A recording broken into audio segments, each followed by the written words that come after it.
Winston viu-se deitado em algo que parecia uma cama de ar-mar, exceto por ficar mais distante do chão e por ele estar de alguma forma preso a ela de um modo que o impedia de se mexer. Uma claridade mais intensa do que o habitual atingia seu rosto. O'Brien, de pé a seu lado, observava-o fixamente. Na outra lateral, um homem de avental branco segurava uma seringa hipodérmica. Seus olhos, embora abertos, captaram só uma parte do entorno.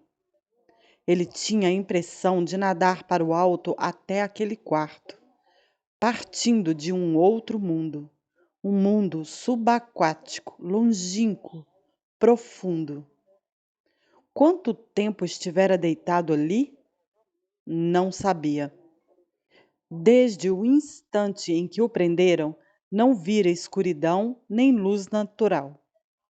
Além disso, suas lembranças eram fragmentadas.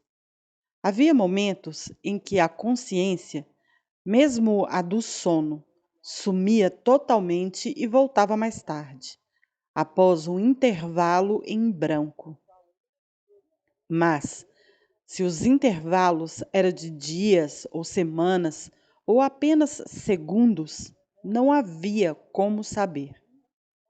Com aquele primeiro golpe no cotovelo, o pesadelo tinha começado. Mais tarde, ele viria a perceber que tudo o que então acontecera era somente um interrogatório preliminar e de rotina, ao qual todos os prisioneiros eram submetidos. Havia uma ampla gama de crimes, espionagem, sabotagem e outros do tipo, que todos deveriam confessar por uma questão de protocolo. A confissão não passava de uma formalidade, embora a tortura fosse real. Quantas vezes fora espancado, ou quanto tempo o espancamento tinha durado, ele não conseguia lembrar. Sempre havia 5 ou 6 homens de uniforme preto simultaneamente. Algumas vezes usavam os punhos, algumas cacetetes, outras varas de aço ou botas. Houve momentos em que ele rolou pelo chão, tão sem pudor quanto um animal, retorcendo o corpo para um lado e outro em um esforço sem fim e sem esperança de se desviar dos chutes, e com isso simplesmente incentivando mais chutes nas costelas, na barriga, nos cotovelos, nas canelas, na virilha, nos testículos, no último osso da espinha. Houve momentos em que durou tanto que a coisa mais cruel, perversa e imperdoável não lhe parecia ser que os guardas continuassem a espancá-lo, mas que ele não conseguisse forçar-se a perder a consciência. Houve momentos em que seus nervos o abandonaram de tal forma que ele começou a gritar por misericórdia, mesmo antes de o espancamento começar, quando a mera visão de um punho recuado na preparação para um soco bastava para fazê-lo despejar uma confissão de crimes reais e imaginários. Houve outros instantes em que, no início, ele tomou a decisão de não confessar nada. E então cada palavra precisava ser arrancada entre arquejos de dor. E houve momentos em que tentou fazer um acordo, dizendo a si mesmo: eu vou confessar, mas não ainda. Preciso aguentar até que a dor se torne insuportável. Mais 3 chutes, mais 2 chutes. E então direi o que eles querem. Algumas vezes apanhou tanto que mal se sustentava de pé, e depois foi jogado como um saco de batatas no chão de pedra de uma cela, deixado para que se recuperasse por algumas horas, e em seguida levado para apanhar de novo. Houve também longos períodos de recuperação. Winston se lembrava disso sem clareza, porque eram gastas principalmente em um sono letárgico. Recordava de uma cama de tábuas, uma espécie de prateleira que se projetava da parede, de uma tina de água e de refeições de sopa quente e pão, e algumas vezes também café. Lembrava-se de um barbeiro rude chegando para raspar seu queixo e tosar seu cabelo, e de homens antipáticos de aparência profissional tomando-lhe o pulso, testando seus reflexos, elevando suas pálpebras, passando com violência os dedos por seu corpo em busca de ossos quebrados e aplicando injeções em seu braço para que dormisse. Os espancamentos se tornaram menos frequentes. Tornaram-se uma ameaça, um horror ao qual ele poderia ser submetido a qualquer momento, quando suas respostas fossem insatisfatórias. Os interrogadores agora não eram rufiões de uniforme preto, e sim intelectuais do partido. Homenzinhos rotundos, de movimentos ágeis e óculos reluzentes, que trabalhavam nele, em rodízio, por períodos que duravam, achava, não podia ter certeza, 10 ou 12 horas de cada vez. Esses outros interrogadores faziam com que sofresse ininterruptamente alguma dor branda, mas não era na dor que eles confiavam. Esbofetavam seu rosto, torciam suas orelhas, puxavam seu cabelo, faziam-no ficar sobre uma perna só, recusavam autorização para que urinasse, jogavam luz intensa em seu rosto até que os olhos lacrimejassem. Mas o objetivo era simplesmente humilhá-lo e destruir sua capacidade de argumentar e raciocinar. A verdadeira arma deles era o interrogatório impiedoso que prosseguia por horas, que o confundia, montava armadilhas contra ele, distorcia tudo o que dizia, condenava-o a cada passo por mentiras e contradições, até que ele começava a chorar de vergonha e de exaustão nervosa. Algumas vezes chorava meia dúzia de vezes em uma única sessão. Na maior parte do tempo, os homens gritavam insultos e a cada hesitação ameaçavam entregá-lo de novo aos guardas. Mas outras vezes mudavam subitamente o tom, chamavam-no de camarada, apelavam a ele em nome do Socking e do grande irmão e perguntavam, pesarosos, se mesmo agora não sentia pelo partido lealdade suficiente para desejar desfazer o mal que havia feito. Quando seus nervos estavam em farrapos, depois de horas de interrogatório, até mesmo esse apelo conseguia reduzi-lo a fungadas e lágrimas. No fim, as vozes que o atormentavam o destruíam mais completamente do que as botas e os punhos dos guardas. Winston se tornou apenas uma boca que falava, uma mão que assinava qualquer coisa que lhe fosse exigida.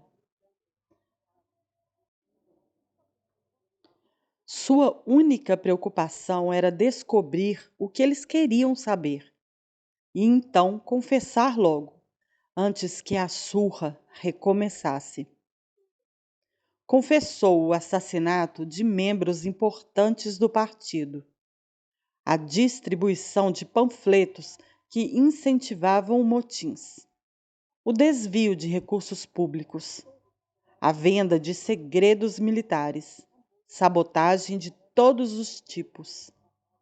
Confessou ter sido um espião a soldo do governo da Lestásia desde 1968. Confessou ser um crente religioso, um admirador do capitalismo e um pervertido sexual. Confessou haver assassinado a esposa, embora soubesse, e os interrogadores também deveriam saber, que ela ainda estava viva. Confessou que durante anos tivera contato pessoal com Goldstein e que fora membro de uma organização clandestina que incluía quase todos os seres humanos que conhecia. Era mais fácil confessar tudo e implicar todo mundo. Além disso, de certa forma, era tudo verdade. Era verdade que ele se tornara inimigo do partido, e aos olhos do partido não havia diferença entre pensamento e ação. Havia também lembranças de outro tipo. Elas pairavam fora de sua mente, de uma forma desconectada, como imagens cercadas de escuridão. Winston estava em uma cela que tanto poderia estar escura quanto iluminada, porque não conseguia enxergar nada além de um par de olhos. Ao alcance da mão, um tipo de instrumento tic-taqueava devagar e regularmente. Os olhos cresceram e ficaram mais luminosos. De repente, ele flutuou acima do assento, mergulhou nos olhos e foi engolido. Viu-se amarrado a uma cadeira cercada de mostradores, sob luzes ofuscantes. Um homem de avental branco os lia.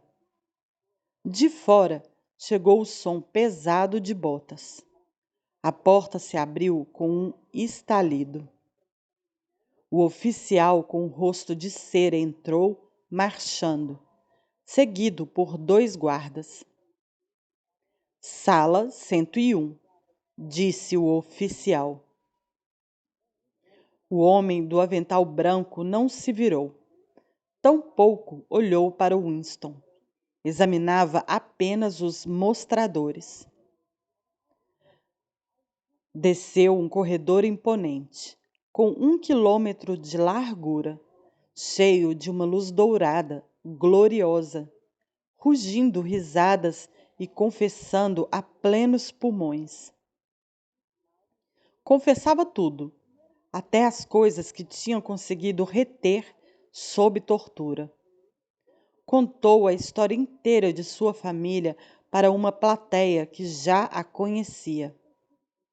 Com ele estavam os guardas, os outros interrogadores, os homens de avental branco, O'Brien, Julia, o Sr. Charrington, todos descendo o corredor juntos, gritando e rindo.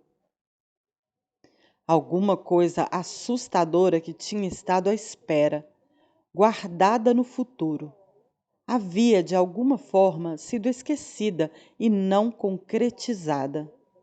Estava tudo bem, não havia mais dor. Até o último detalhe de sua vida fora exposto, compreendido, perdoado. Levantou-se da cama de tábuas na meia certeza de ter ouvido a voz de O'Brien. Ao longo de todo o interrogatório, embora nunca o tivesse visto, veio a sensação de que O'Brien estava junto a seu cotovelo, fora da vista. Era O'Brien que comandava tudo. Era ele que mandava os guardas para cima de Winston e que os impedia de matá-lo. Era ele que decidia quando Winston deveria gritar de dor, quando deveria ter uma pausa, quando deveria ser alimentado, quando deveria dormir, quando drogas deveriam ser injetadas em seu braço. Era ele que fazia as perguntas e sugeria as respostas. Ele era o carrasco, o protetor. Ele era o inquisidor, ele era o amigo. E uma vez, Winston não conseguia lembrar se aconteceu durante um sono regular ou induzido por drogas, ou mesmo em um instante de vigília. Uma voz murmurou em sua orelha: Não se preocupe, você está sob minha guarda. Faz 7 anos que eu o observo. Agora o ponto de virada chegou. Vou salvá-lo, vou torná-lo perfeito. Ele não tinha certeza de ter sido a voz de O'Brien, mas era a mesma voz que lhe dissera: Nós vamos nos encontrar no lugar onde não há escuridão. Naquele outro sonho, 7 anos antes. Ele não se lembrava do final de nenhum dos interrogatórios. Havia um período de escuridão e depois a cela, ou o quarto, onde estava agora. Materializava-se lentamente a seu redor. Quase deitado de costas, sentia-se incapaz de se mover. Seu corpo estava imobilizado em todos os pontos essenciais. Até a parte de trás da cabeça fora presa. O'Brien o observava com gravidade e certa tristeza. Visto de baixo, o rosto de O'Brien parecia velho e cansado, com bolsas sob os olhos e linhas de expressão do nariz até o queixo. Era mais velho do que Winston tinha imaginado. Teria talvez 48 ou 50 anos. Sob a mão pesada havia um mostrador com uma alavanca na parte de cima e números espalhados nas margens. Eu lhe disse que, se nos encontrássemos de novo, seria aqui. Sim, respondeu Winston. Sem nenhum aviso, exceto um ligeiro movimento da mão de O'Brien, uma onda de dor invadiu seu corpo. Era uma dor assustadora, porque ele não conseguia ver o que estava acontecendo e tinha a sensação de que algum dano mortal lhe fora infligido. Não sabia se estava realmente acontecendo ou se a eletricidade provocava o efeito, mas sentia o corpo deformado por estiramento, as articulações lentamente se afastando. Embora a dor tenha feito brotar suor em sua testa, o pior de tudo era o medo de que a coluna estivesse prestes a se romper. Ele cerrou os dentes e respirou pelo nariz, tentando se manter em silêncio pelo maior tempo possível. Você está com medo de que em mais um instante algo vá se quebrar, disse O'Brien, observando-lhe o rosto. Seu medo específico é de que seja sua coluna. Você tem uma imagem mental vívida das vértebras se afastando e do licor pingando delas. Isso é o que você está pensando, não é? Winston não respondeu. O'Brien recuou a alavanca do mostrador. A onda de dor retrocedeu quase na mesma velocidade com que tinha surgido. Isto foi quarentena, disse O'Brien. Você pode ver que os números neste mostrador vão até 100. Por favor, lembre-se, durante toda a nossa conversa, de que tenho o poder de infligir dor a você a qualquer momento e em qualquer intensidade que eu queira. Se me contar alguma mentira ou tentar alguma adulteração, ou mesmo se cair abaixo do seu nível habitual de inteligência, você vai urrar de dor intensamente. Entendeu? Sim, respondeu Winston. Os modos de O'Brien de lhe tornarem menos severos. Ele arrumou os óculos de maneira pensativa e deu 1 ou 2 passos de um lado para o outro. Quando falou, sua voz soou gentil e paciente. Ele tinha a aparência de um médico ou professor, até de um padre, ansioso por explicar e persuadir mais do que punir. Estou me dando ao trabalho com você, meu caro, porque você vale o trabalho. Sabe perfeitamente qual é seu problema. Conhece-o há anos, embora tenha lutado contra. Você é mentalmente perturbado. Sofre de uma memória deficiente. É incapaz de se lembrar de eventos reais e se convence de que se lembra de outros eventos que nunca aconteceram. Felizmente, tem cura. Você nunca se curou disso porque escolheu não se tratar. Havia um pequeno esforço da vontade que você não estava pronto para fazer. Mesmo agora, estou bem ciente. Está se agarrando à sua doença sob a impressão de que ela é uma virtude. Vejamos um exemplo. Neste momento, com qual potência a Oceania está em guerra? Quando fui preso, a Oceania estava em guerra com a Lestásia. Com a Lestásia. Bom. E a Oceania sempre esteve em guerra com a Lestásia, não é? Winston prendeu a respiração. Abriu a boca para falar e não falou. Não conseguia afastar os olhos do mostrador.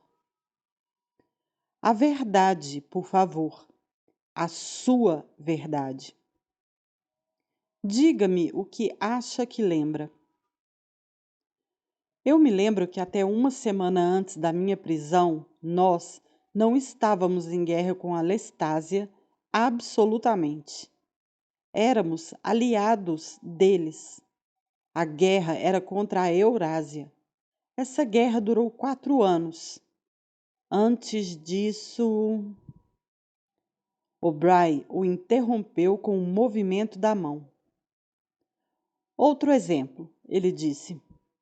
Há alguns anos, você sofreu um delírio realmente muito grave. Achou que 3 homens, 3 antigos membros do partido chamados Jones, Aronson e Rutherford, executados por traição e sabotagem depois de uma confissão bem completa, a mais completa possível, não eram culpados dos crimes pelos quais foram acusados. Você acreditou ter visto uma evidência documental definitiva que confirmava a falsidade das confissões deles. Houve uma determinada fotografia sobre a qual você teve sua alucinação. Acreditou que a tinha segurado nas mãos. Era uma fotografia parecida com essa. Um pedaço oval de jornal apareceu entre os dedos de O'Brien. por talvez 5 segundos. Ficou no ângulo de visão de Winston. Era uma fotografia e não havia dúvida sobre sua identidade. Era a fotografia.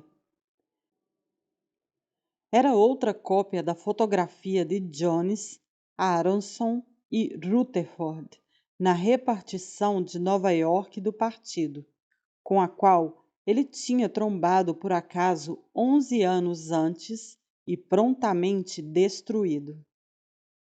Por apenas um instante estivera diante de seus olhos, e logo estava fora de vista de novo. Mas ele a tinha visto, com certeza. Fez um esforço desesperado, aflito, para liberar a metade superior do corpo. Era impossível mexer-se 1 centímetro que fosse em qualquer direção. Por ora, esqueceu-se até do mostrador. Só o que queria era segurar a fotografia entre os dedos mais uma vez, ou ao menos vê-la. Ela existe! Gritou. Não, disse O'Brien, cruzando a sala. Havia um buraco da memória na parede oposta. O'Brien levantou a grade. Sem ser visto, o frágil pedacinho de papel foi embora rodopiando na corrente de ar quente. Desapareceu em um clarão de chamas. O'Brien se afastou da parede. Cinzas, nem mesmo cinzas identificáveis. Pó, não existe. Nunca existiu. Mas existiu, existe. Existe na memória. Eu me lembro dela. Você se lembra. Eu não me lembro, rebateu O'Brien. Winston sentiu um aperto no peito. Aquilo era duplo pensar. Tinha uma sensação mortal de desamparo. Se pudesse ter certeza de que O'Brien estava mentindo, não teria parecido importante. Mas era perfeitamente possível que O'Brien já tivesse de fato esquecido a fotografia. E, se fosse assim, então ele já teria apagado também a recusa em se lembrar e o ato de esquecer. Como alguém poderia ter certeza de que era apenas um truque? Talvez aquele deslocamento insano da mente pudesse acontecer de verdade. E foi esse pensamento que o derrubou. O'Brien o olhava de um jeito especulativo. Mais do que nunca, tinha o ar de professor que sofria por uma criança rebelde, mas promissora. O partido tem um lema que aborda o controle do passado, falou. Repita para mim, por favor. Quem controla o passado controla o futuro. Quem controla o presente controla o passado. Winston repetiu, obediente. Quem controla o presente controla o passado, disse O'Brien, assentindo com um gesto lento de cabeça. Na sua opinião, o passado tem uma existência real? Mais uma vez, o sentimento de desamparo tomou conta de Winston. Seus olhos giraram na direção do mostrador. Ele não só duvidava se sim ou não era a resposta que o pouparia da dor. Já não sabia qual resposta acreditava ser a verdadeira. O'Brien sorriu, desanimado. Você não é um metafísico, Winston, disse. Até este momento, nunca parou para considerar o significado de existência. Vou reformular com mais precisão. O passado existe concretamente no espaço? Existe, em um lugar ou outro, um mundo de objetos sólidos onde o passado ainda esteja acontecendo? Não. Então, onde o passado existe, se é que existe? Nos registros. Está escrito. Nos registros e na mente, nas memórias humanas. Na memória. Muito bem. Então, nós, o partido, controlamos todos os registros e controlamos todas as memórias. Então, nós controlamos o passado, não? Mas como você pode impedir as pessoas de se lembrarem das coisas? Gritou Winston, de novo, momentaneamente esquecido do mostrador. É involuntário. Está fora do alcance. Como se pode controlar a memória? Você não controlou a minha. Os modos de O'Brien se tornaram sérios de novo. Ele pousou a mão no mostrador. Ao contrário, disse, você não a controlou. Isso foi o que o trouxe para cá. Você está aqui porque falhou em humildade, em autodisciplina. Não aceitou a submissão, que é o preço da sanidade. Preferiu ser um lunático, uma minoria de um. Só a mente disciplinada consegue ver a realidade. Você acredita que a realidade é objetiva, externa e existe por conta própria. Talvez acredita que a natureza da realidade é autoevidente. Quando se ilude pensando que está vendo algo, você presume que todo mundo está vendo o mesmo que você. Mas eu lhe digo, Winston, que a realidade não é externa. Ela existe na mente humana e em nenhum outro lugar. Não na mente individual, que pode cometer erros e logo perecer. Só na mente do partido, que é coletiva e imortal. Não importa o que o partido considere ser a verdade, ela é a verdade. É impossível ver a realidade, exceto enxergando através dos olhos do partido. Esse é o fato que você precisa reaprender, Winston. Precisa ser um ato de autodestruição, um esforço da vontade. Você precisa se humilhar antes de poder se tornar lúcido. Interrompeu-se por alguns instantes, como para permitir que suas palavras fossem assimiladas. Você se lembra, O'Brien prosseguiu, de escrever em seu diário. Liberdade é a liberdade de dizer que 2 mais 2 são 4? Sim, disse Winston. O'Brien levantou a mão esquerda, o dorso virado para Winston, o polegar escondido e 4 dedos esticados. Quantos dedos estou estendendo? 4. E se o partido disser que não são 4, mas 5? Então, quantos? 4. A palavra terminou com um arquejo de dor. A agulha do mostrador tinha atingido 55. O suor brotou pelo corpo inteiro de Winston. O ar rasgou seus pulmões e saiu de novo em gemidos profundos, que ele não conseguiu evitar, nem mesmo comprimindo com força os dentes. O'Brien o observava, com os 4 dedos ainda esticados. Recuou a alavanca. Dessa vez, a dor foi apenas ligeiramente suavizada. Quantos dedos, Winston? 4.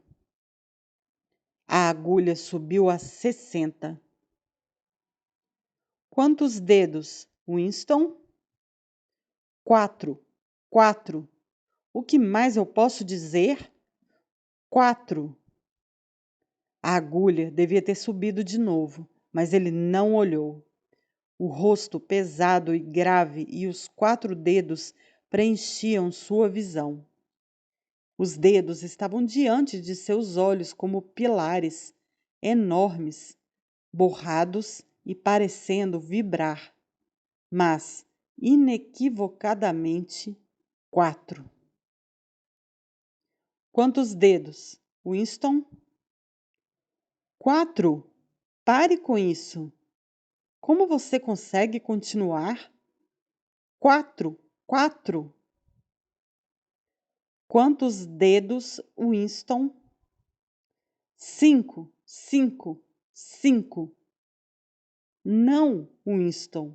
Assim não adianta. Você está mentindo.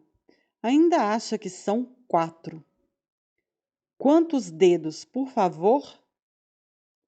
4. 5. 4. Quantos você quiser, mas pare com isso. Abruptamente, viu-se sentado, com o braço de O'Brien sobre os ombros. Talvez tivesse perdido a consciência por alguns segundos. As amarras que mantinham seu corpo preso estavam soltas. Ele sentia muito frio, tremia incontrolavelmente. Seus dentes batiam. As lágrimas escorriam pelas bochechas. Por um momento, agarrou-se a O'Brien como um bebê, curiosamente reconfortado pelo braço pesado em volta dos ombros. Tinha a sensação de que o homem era seu protetor, que a dor era algo que vinha de fora, de alguma outra fonte, e que O'Brien o salvaria dela. Você aprende devagar, Winston, disse O'Brien gentilmente. Como poderia ser de outro jeito? Ele choramingou. Como posso evitar ver o que está bem diante dos meus olhos? 2 mais 2 são 4. Às vezes, Winston, às vezes são 5. Às vezes são 3. Às vezes são todos ao mesmo tempo. Você precisa se esforçar mais. Não é fácil se tornar lúcido. Ele havia deitado Winston na cama. O aperto em seus membros estava forte de novo, mas a dor tinha diminuído e o tremor passou, deixando-o somente fraco e com frio. O'Brien moveu a cabeça em direção ao homem de avental branco, que permaneceu imóvel ao longo de todos os procedimentos. Então, o homem se curvou e examinou de perto os olhos de Winston. Sentiu sua pulsação, pousou a orelha contra seu peito. Deu tapinhas aqui e ali. Depois acenou para O'Brien. De novo, disse O'Brien. A dor inundou o corpo de Winston. A agulha deveria estar em 70, 75. Ele fechou os olhos. Sabia que os dedos ainda estavam lá e que eram 4. Só o que importava agora era algum modo de continuar vivo até que o espasmo de dor passasse. Tinha deixado de notar se berrava ou não. A dor amainou de novo. Ele abriu os olhos. O'Brien tinha recuado a alavanca. Quantos dedos, Winston? 4. Acho que são 4. Eu veria 5, se pudesse. Estou tentando ver 5. O que você deseja? Me convencer de que vê 5 ou realmente ver 5? Realmente ver 5.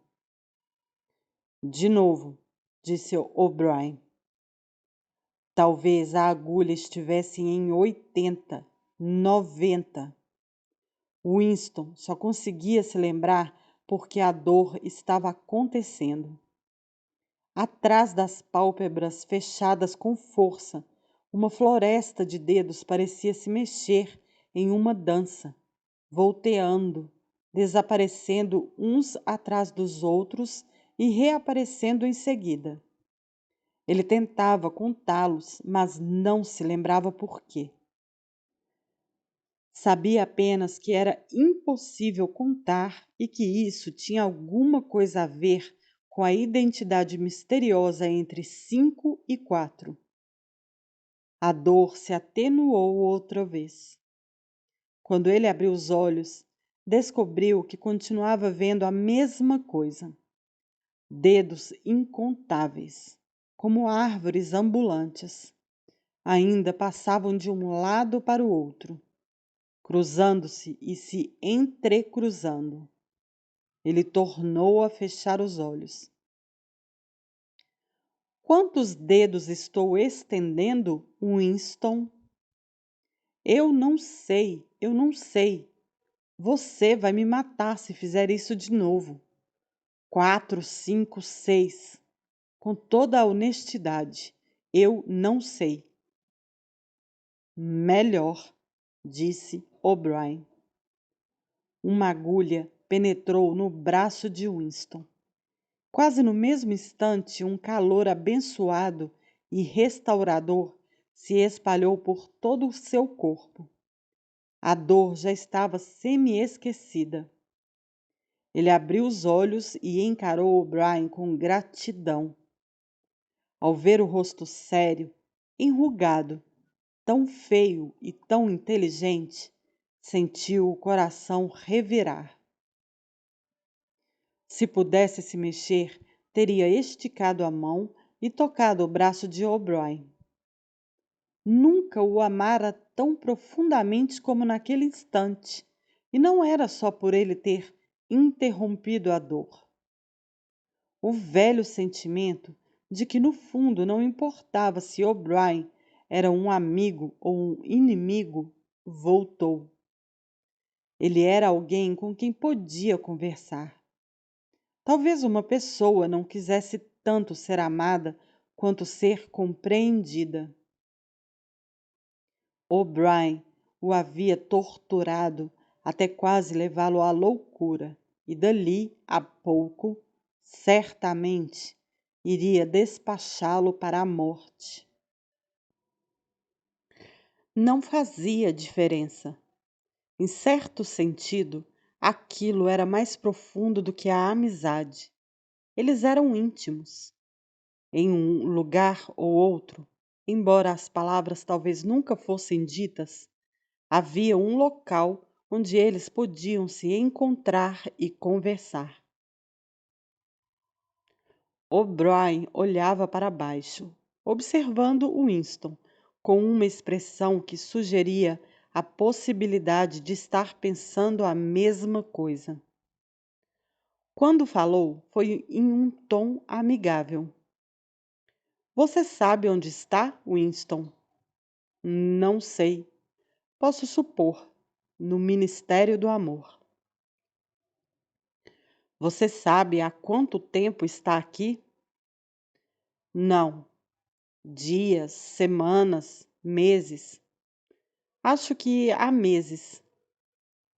E por que você acha que trazemos as pessoas para esse lugar? Para fazê-las confessar.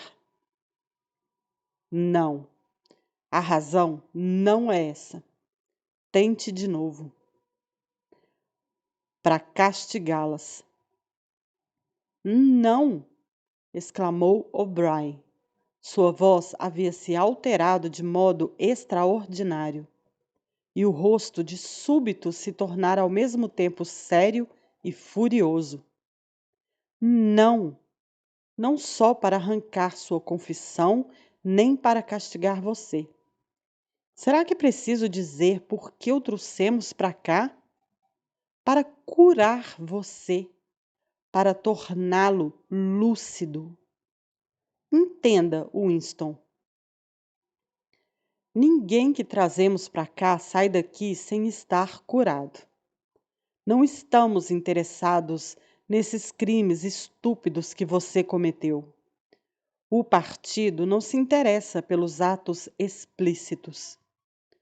O pensamento é tudo com o que nos importamos. Nós não destruímos nossos inimigos. Nós os modificamos. Você entende o que eu quero dizer com isso? Ele estava curvado sobre Winston. Seu rosto parecia enorme por causa da proximidade e hediondamente feio por ser visto de baixo. Mais que isso, transmitia uma exaltação, uma intensidade insana. O coração de Winston se encolheu. Se tivesse sido possível, ele teria se afundado mais na cama. Teve certeza de que O'Brien estava prestes a acionar a alavanca por pura crueldade. Mas nesse momento, entretanto, ele lhe deu as costas. Andou 1 ou 2 passos a esmo. Depois continuou, com menos veemência. A primeira coisa que você precisa entender é que neste lugar não ocorrem martírios. Você leu sobre as perseguições religiosas do passado. Na Idade Média existiu a Inquisição. Foi um erro. Ela foi pensada para erradicar a heresia e acabou por perpetuá-la. Para cada herege que queimou na fogueira, milhares de outros surgiram. Por quê? Porque a Inquisição matava seus inimigos abertamente e os matava antes que se arrependessem.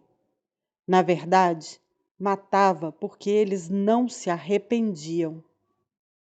Os homens morriam porque não abandonavam suas verdadeiras crenças. Naturalmente, toda a glória pertencia à vítima e toda a vergonha ao inquisidor que o queimava. Mais tarde, no século XX, surgiram os totalitários, como eram chamados. Houve os nazistas alemães e os comunistas russos.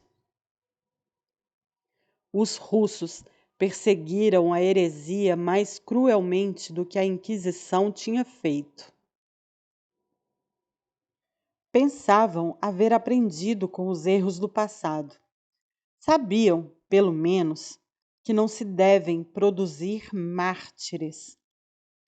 Antes de expor suas vítimas ao julgamento público, eles deliberadamente se dedicavam a destruir a dignidade delas. Aniquilavam-nas pela tortura e pelo isolamento até que se tornassem desprezíveis, miseráveis e cheias de vergonha, prontas a confessar qualquer coisa que lhes enfiassem na boca, cobrindo a si mesmas de insultos, acusando-se mutualmente e se escondendo umas atrás das outras, ganindo por misericórdia. E mesmo assim, depois de uns poucos anos, a mesma coisa aconteceu de novo. Os homens mortos se tornavam mártires e a degradação deles era esquecida. Mais uma vez. Por quê? Em primeiro lugar, porque as confissões eram obviamente forçadas e falsas. Nós não cometemos erros desse tipo. Todas as confissões verbalizadas são verdadeiras. Nós as tornamos verdadeiras.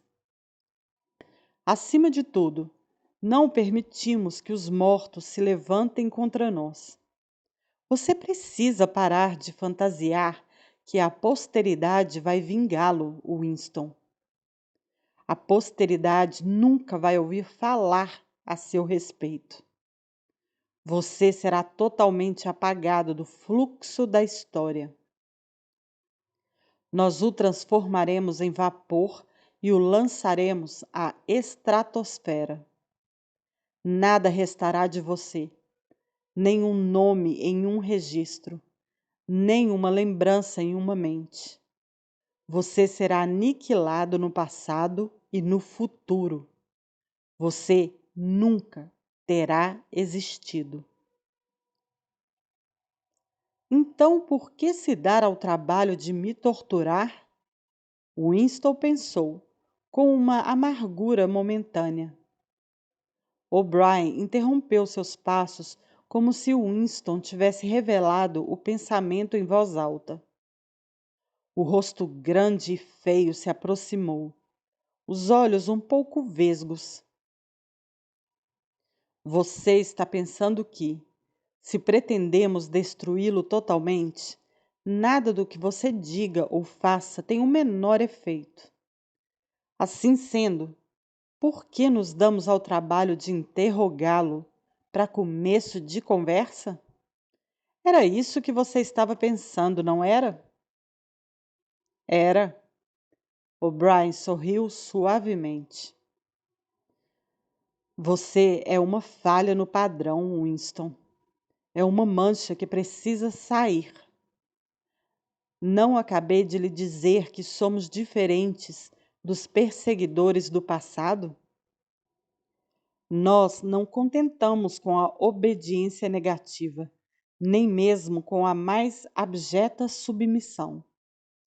Quando você finalmente se render a nós, terá de ser por sua livre vontade.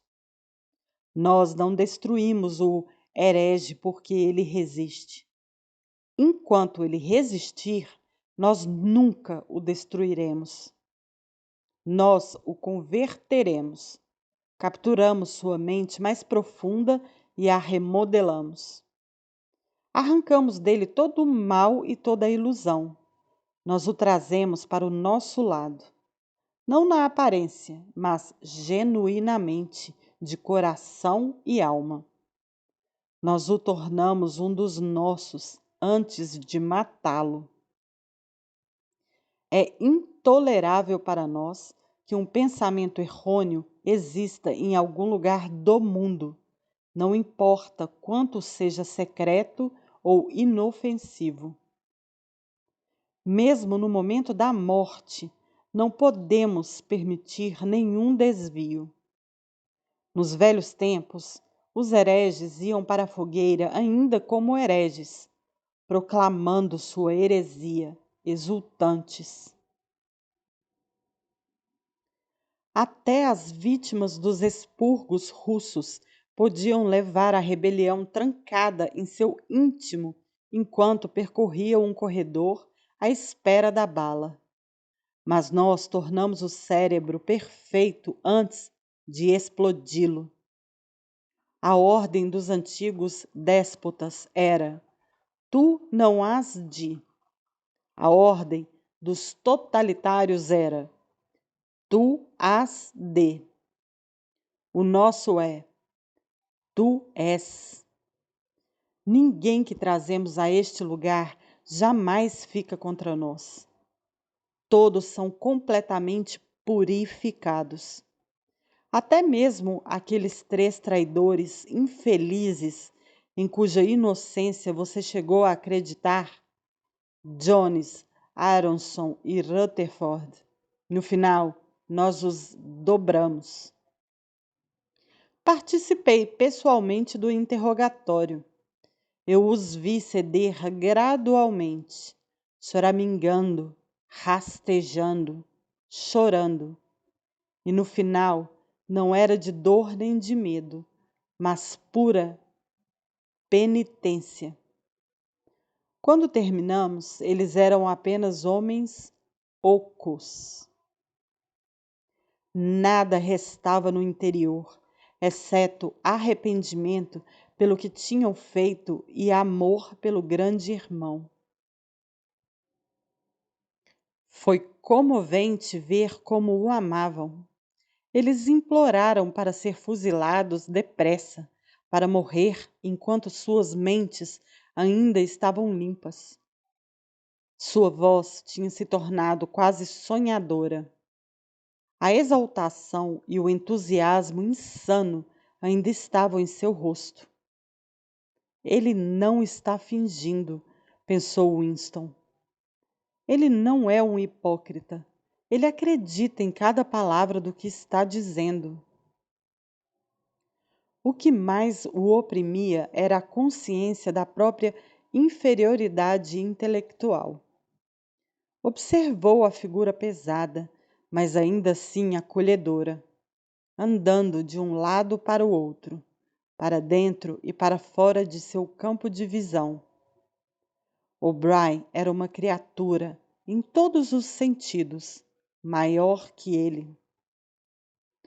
Não havia nenhuma ideia que ele pudesse ter tido ou viesse a ter, que O'Brien, muito tempo antes, já não houvesse pensado, examinado e rejeitado. A mente dele continha a mente de Winston. Mas, nesse caso, como poderia ser verdade que O'Brien fosse louco? Devia ser ele, Winston, o louco. O'Brien parou e olhou para baixo, na direção dele. Sua voz voltou ao tom sério. Não imagine que você vai se salvar, mesmo que se renda completamente a nós. Ninguém que tenha saído dos trilhos é poupado, jamais. E, mesmo que nós decidíamos deixá-lo viver até o fim de sua vida natural, ainda assim você nunca escaparia. O que lhe acontece aqui é para sempre. Entenda isso desde já. Nós vamos arrasar você a um ponto sem volta. Você passará por coisas das quais não poderia se recuperar nem que vivesse 1000 anos. Nunca mais será capaz de ter um sentimento humano comum. Tudo estará morto em seu interior. Nunca mais será capaz de sentir amor, amizade, alegria de viver. Nunca mais poderá rir ou ter curiosidade, coragem ou integridade. Você estará oco. Nós vamos espremê-lo até que fique vazio, e então iremos preenchê-lo. Fez uma pausa e gesticulou para o homem de avental branco. Winston teve consciência de um equipamento pesado ser encaixado em algum ponto atrás de sua cabeça. O'Brien tinha se sentado ao lado da cama e seu rosto estava quase na mesma altura do de Winston. 3.000, ele disse, falando por cima da cabeça de Winston para o homem de avental branco. Duas almofadinhas macias e aparentemente úmidas foram presas por braçadeiras contra as têmporas de Winston. Ele estremeceu. A dor estava a caminho. Um novo tipo de dor. De modo tranquilizador, quase gentil, O'Brien pousou a mão na dele.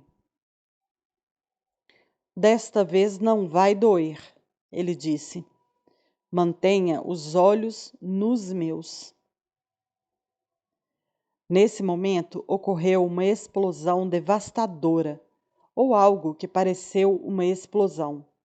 Embora Winston não estivesse certo se tinha ocorrido algum barulho.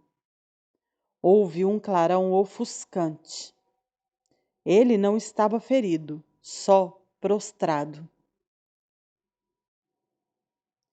Apesar de já deitado, teve a sensação estranha de ter sido golpeado para aquela posição. Um golpe terrível e indolor o tinha achatado. Algo também ocorrera dentro de sua cabeça. Conforme os olhos reconquistaram o foco, ele lembrou quem era e onde estava, e reconheceu o rosto que o observava. Mas em algum lugar havia um amplo espaço vazio, como se um pedaço tivesse sido removido de seu cérebro. Não vai durar, disse O'Brien. Olhe nos meus olhos. Com que país a Oceania está em guerra? Winston pensou. Sabia o que significava Oceania e que ele próprio era um cidadão da Oceania. Também se lembrava de Eurásia e Lestásia. Mas quem estava em guerra com quem ele não sabia. Na verdade, nem sabia que havia uma guerra em curso. Não lembro. A Oceania está em guerra com a Lestásia. Você se lembra agora? Sim. A Oceania sempre esteve em guerra com a Lestásia, desde o início de sua vida, desde o início do partido, desde o início da história. A guerra prossegue sem interrupção, sempre a mesma guerra. Você se lembra disso? Sim. 11 anos atrás, você inventou uma lenda sobre 3 homens que tinham sido condenados à morte por traição.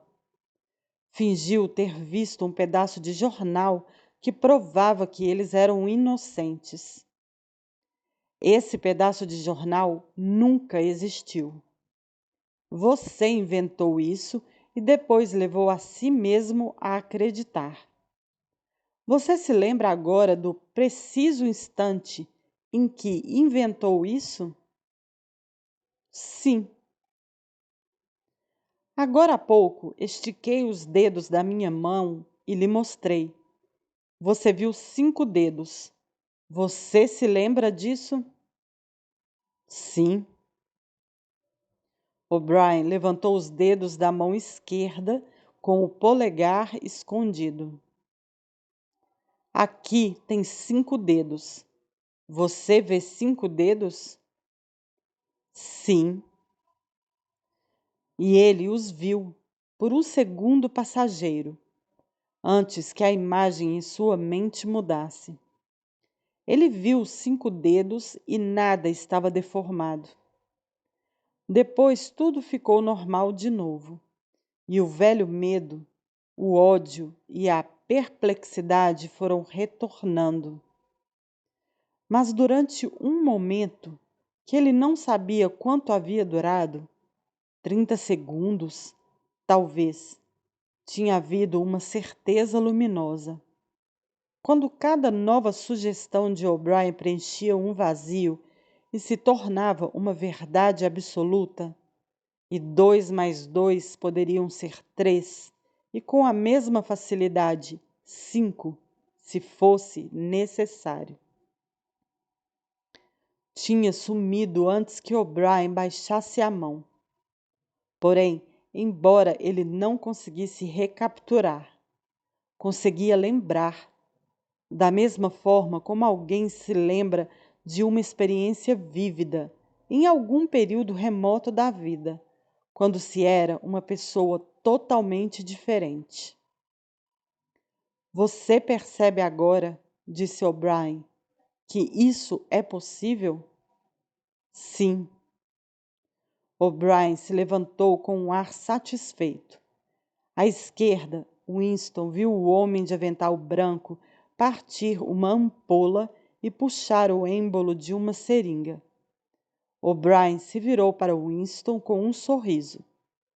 Quase do velho modo, ele ajustou os óculos no nariz. Você se lembra de ter escrito em seu diário que não importava se eu fosse amigo ou inimigo, já que eu era, no mínimo, uma pessoa que entendia você e com quem se poderia conversar, você tinha razão. Eu gosto de conversar com você. Sua mente me atrai. É parecida com a minha, exceto que você, por acaso, é insano. Antes de encerrarmos a questão, você pode me fazer algumas perguntas, se quiser. Qualquer pergunta que eu escolher? Qualquer coisa. Viu que os olhos de Winston estavam fixos no mostrador. Está desligado. Qual é sua primeira pergunta? O que vocês fizeram com Julia? O'Brien sorriu de novo. Ela traiu você, Winston, imediatamente, sem reservas. Poucas vezes vi alguém aliar-se a nós tão prontamente. Você mal a reconheceria se a visse. Toda a rebeldia dela, aquele desprezo, a insensatez, a mente suja, tudo foi lavado. Uma conversão perfeita, um caso para os livros. Vocês a torturaram. O'Brien não respondeu. Próxima pergunta, disse. O grande irmão existe? É claro que existe. O partido existe e o grande irmão é a personificação do partido. Ele existe do mesmo jeito que eu existo? Você não existe, disse O'Brien. Mais uma vez, a sensação de desamparo o assaltou. Ele sabia, ou conseguia imaginar, os argumentos que provavam sua inexistência, mas eram bobagens, meros jogos de palavras. A própria afirmação "você não existe" já não continha um absurdo lógico? Mas de que adiantaria dizer isso? Sua mente se encolhia ao pensar nos argumentos sem lógica com os quais O'Brien iria destruí-lo. Acho que eu existo, ele disse, cansado. Estou consciente da minha própria identidade. Eu nasci, eu vou morrer. Tenho braços e pernas. Ocupo um lugar específico no espaço. Nenhum outro objeto sólido pode ocupar o mesmo lugar ao mesmo tempo. Nesse sentido, o grande irmão existe? Isso não importa. Ele existe. O grande irmão vai morrer um dia? Claro que não. Como ele poderia morrer? Próxima pergunta. A Irmandade existe? Isso, Winston, você nunca saberá. Se nós decidirmos libertá-lo depois de acabar com você, e se você viver até os 90 anos, ainda assim jamais vai saber se a resposta a essa pergunta é sim ou não. Enquanto você viver, esse será um enigma sem solução na sua cabeça. Winston ficou em silêncio. Seu peito subia e descia um pouco mais rápido. Ainda não tinha feito a pergunta que surgira em sua mente em primeiro lugar. Precisava fazê-la, mas era como se a língua não obedecesse. Havia um traço de divertimento no rosto de O'Brien. Até os óculos pareciam exibir um reflexo irônico. Ele sabe, pensou Winston de repente. Ele sabe o que vou perguntar. Quando pensou isso, as palavras irromperam. O que tem na sala 101? A expressão de O'Brien não se alterou. Ele respondeu secamente. Você sabe o que tem na sala 101. Todo mundo sabe. Ele levantou um dedo para o homem de avental branco. Evidentemente, a sessão estava encerrada. Uma agulha espetou o braço de Winston, que caiu quase imediatamente em sono profundo.